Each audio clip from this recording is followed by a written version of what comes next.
How old are these books? Let's see. They look like they could be from the 1960s, but they're actually 1956, copyrighted by Marshall Van Winkle. No relation to Rip. I'm the bookish cyclist, and I cycled on over to the bungalow today, and well, before there was Anne Rule, there was this. 60 famous cases. And these 60 famous cases are like trials selected and accounts narrated by Marshall Van Winkle. It is a complete 10-volume set in this matching brown cloth with burgundy spine labels and this like gold lettering. It is really a lovely set. It came to us as a donation, which is how the very best things arrive in our book nook.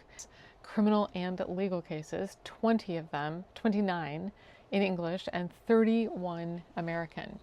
The kind of true crime compendium that was very popular in the early to mid 20th century. Sometimes these were called like a gentleman's library fare, which I think we can just update to reader's library. So these sets were marketed to general readers interested in law and crime history. They were not practicing attorneys. They were people who wanted to feel informed and, serious about, the law.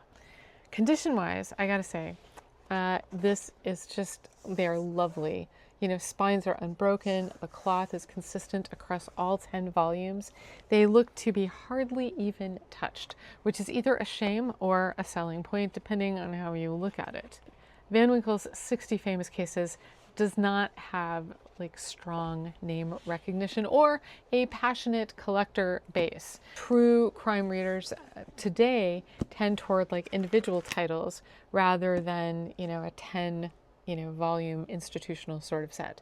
So this particular set could be tricky to sell as a unit. Now the pricing question is really difficult because a comparable set in near fine condition is listed on Abe Books right now for 80 British pounds, which is roughly $100 US. Have these sit right across from Anne Rule and maybe some other, crime. So if you're a reader who has maybe worked your way through The Stranger Beside Me and you're looking for what's next, I don't know, I think this 10-volume set of famous cases, from across 2 centuries might be exactly the thing to investigate. Well, that's the story.